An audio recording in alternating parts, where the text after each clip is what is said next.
one of the things that jumped out at me was she didn't want to have to walk behind Kate Middleton, the future queen. She felt that they should be treated as equals, and yet she joined an organization in which Meghan Markle and Kate Middleton. Everyone's talking about their relationship. These two, once seen as a symbol of unity in the royal family, have drifted apart. I remember all those photos of them together, smiling and looking friendly. Well, you don't see that much anymore. They're not just physically distant, living in different countries, but emotionally distant too. It kind of reflects the bigger tensions within the royal family. So what happened? It's complicated. Some say the constant media attention put pressure on them and maybe caused misunderstandings. Others think the strict rules and expectations of royal life made things difficult. Whatever the reason, things aren't what they used to be between Meghan and Kate. And this affects more than just them. It's also impacted Prince Harry and Prince William's relationship. These brothers, who were once so close, are now on different paths. It's a tricky situation. Hopefully, with time, understanding, and a little effort, things can get better for everyone. They're not equals.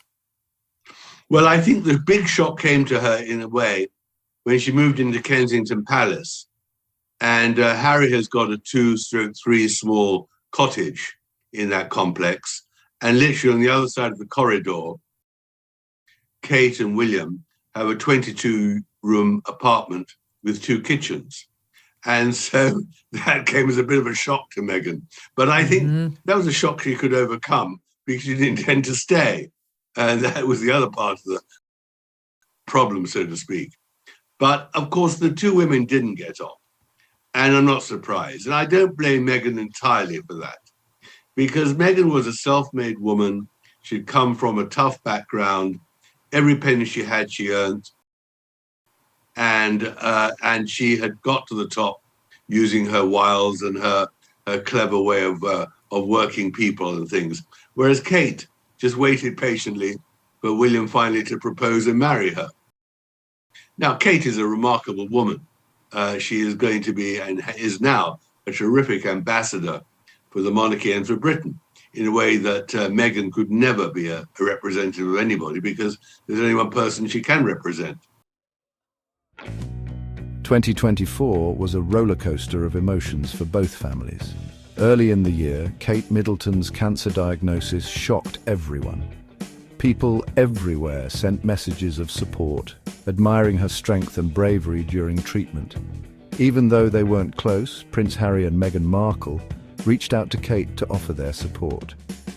It was a small gesture, but it meant a lot. It showed that even when families disagree, they can still care for each other. Kate's cancer journey was tough, but she faced it with grace and courage. She even used her experience to teach others about cancer and support those going through the same thing. She truly inspired people around the world. Even with all the tension, there have been quiet attempts to make things better between the Cambridges and the Sussexes. Kate especially has tried to reach out both publicly and privately. For example, it's said she encouraged the royal family to acknowledge Prince Harry's birthday in September. She thought it was important for the family to show unity. It's also believed Kate contacted Harry directly on his birthday, reminding him of the importance of family and love. These actions show Kate genuinely wants to fix things. But they weren't going to get on, especially at the time that Meghan arrived, when Kate already had 2 children, was pregnant with the 3rd. She had suffered very bad morning sickness. So she didn't have the time which Meghan felt that she was entitled to be look after Meghan. And Meghan thought that she was entitled to be treated like royalty, plus, and that wasn't going to work. Right. She wanted Kate to cater to her, take care of her. Harry complained to William's staff that it wasn't happening. She didn't like walking behind Kate, and the fact that Harry had to walk behind William, the future king. And then we saw in the Oprah interview, she claimed that the truth of the relationship with Kate Middleton is that Kate abused her.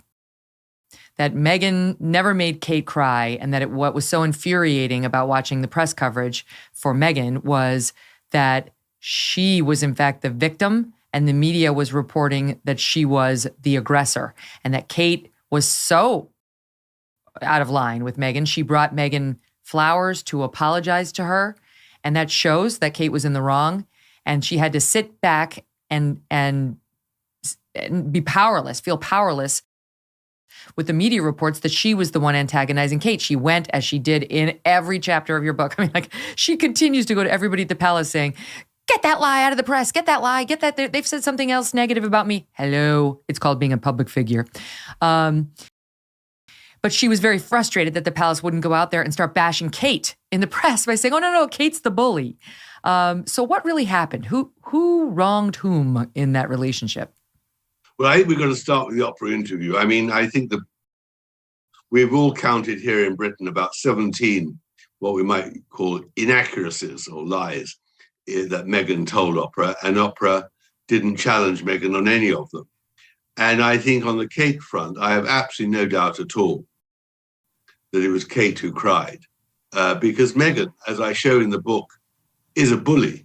And Kate's unhappiness really stemmed from the fact that Meghan's staff, which she shared with Kate, were constantly complaining that Meghan was treating them appallingly and bullying them, cutting them dead, isolating them, humiliating them. It was terrible. And if there's any doubt about Meghan's ability to, and her treatment of people, you've got to read the chapter of her photo filming in Montreal for the Reitman's ad, a department store in Canada, where she bullied the crew mercilessly. And so I think there's no doubt in my mind, and I don't think anyone else does, that it was Meghan who was cutting up Kate, who's a very polite, humble person. She wouldn't treat anyone badly. Meghan has a history of treating people badly. So I think we can count on that. And the trouble is that the turnover of staff in Kensington Palace, as they all left because of Meghan, seems to be replicated in Montecito. You constantly read of Meghan's staff in California resigning or retiring or leaving and being replaced or not being replaced. She seems to have an ability to get through her staff with extraordinary speed. One of our sponsors today is Donors Trust, the principled, tax-friendly way to simplify your charitable giving. Cancel culture does not just affect comedians and commentators anymore. It also affects everyday hardworking Americans. How so? It derails their charitable giving. Take Jeannie's story, for example. Jeannie did her charitable giving through one of the big national donor-advised fund providers. That is, until, without a clear reason, it refused to send her charitable dollars to a conservative nonprofit. She shares her story this way. I'm a conservative. I believe America is great despite her imperfections, and that capitalism brings great good to society rather than government. Earlier this year, I requested another gift from my donor-advised fund, and it was rejected. Jeannie wanted a donor-advised fund that shares her conservative principles, and she found it in Donors Trust, the oldest and largest donor-advised fund committed to limited government, personal responsibility, and free enterprise. Even if it's taking time. While Meghan has been respectful to Kate in public, never saying anything negative, some say she's privately frustrated. Apparently, she feels Kate didn't support her and Harry enough when they were struggling with royal life and all the media attention. This just shows how complicated their relationship is and how hard it is for them to see eye to eye. Even with the distance and difficulties, there's still a little hope for reconciliation. As 2024 ends, Meghan and Kate's relationship is still complicated. Publicly, they're polite, but they don't interact much, which tells you something. Christmas will be an interesting time. Harry and Meghan are staying in California, so we'll see if the families exchange any messages or gifts. Some royal experts think Kate, being the thoughtful person she is, might send Christmas wishes to Harry and Meghan as a peace offering.